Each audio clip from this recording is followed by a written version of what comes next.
ప్రకృతిలో ఉన్న జీవుల్లో పాములు ఒకటి. వీటి పేరు వింటే చాలు చాలా మందిలో భయం పుడుతుంది. ఎందుకంటే ఈ విషజీవి ఎవరినైనా ప్రాణాలు తీసేయగలదు. అందుకనే పాము కనిపిస్తే చాలు అది విషపూరితమైనా కాకపోయినా మానవులే కాదు జంతువులు కూడా వాటి నుంచి దూరంగా వెళ్ళాలని కోరుకుంటాయి. వీలైనంత దూరంగా జరుగుతాయి కూడా. అయితే కొంతమంది అనవసరమైన పనులతో ప్రాణాలను రిస్క్లో పెట్టుకుంటారు. ఇప్పుడు వైరల్గా మారిన ఈ వీడియోను చూడండి. ఈ వీడియోలో పాముని పట్టుకున్న ఓ వ్యక్తి దానిని టీజ్ చేస్తూ కోపం తెప్పిస్తున్నాడు. వైరల్ అవుతున్న వీడియోలో ఒక వ్యక్తి పాముని పట్టుకున్నాడు. ఒక చేతిలో పాముని బంధించి దానిని తన నోటి దగ్గర పెట్టుకుని ఆట పట్టించడానికి ప్రయత్నిస్తున్నట్లుగా ఈ వీడియోలో చూడవచ్చు. అతడు చేస్తున్న పనులకు ఆ పాముకు చాలా కోపం వచ్చినట్లు ఉంది.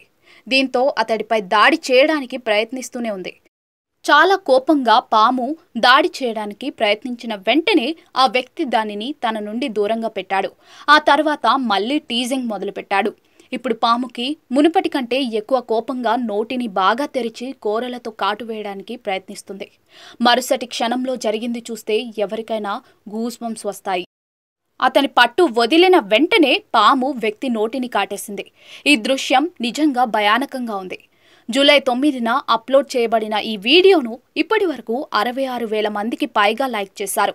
అయితే కామెంట్ సెక్షన్ ప్రజల స్పందనలతో నిండిపోయింది. ఈ వీడియో చూసిన తర్వాత ఇలాంటి ఘటనలను మళ్ళీ ఎవరూ పునరావృతం చేయవద్దని ఎక్కువ మంది సలహా ఇస్తున్నారు. ఎందుకంటే ఇలాంటి ప్రయత్నాలు జీవితాన్ని ప్రమాదంలో పడేస్తాయి.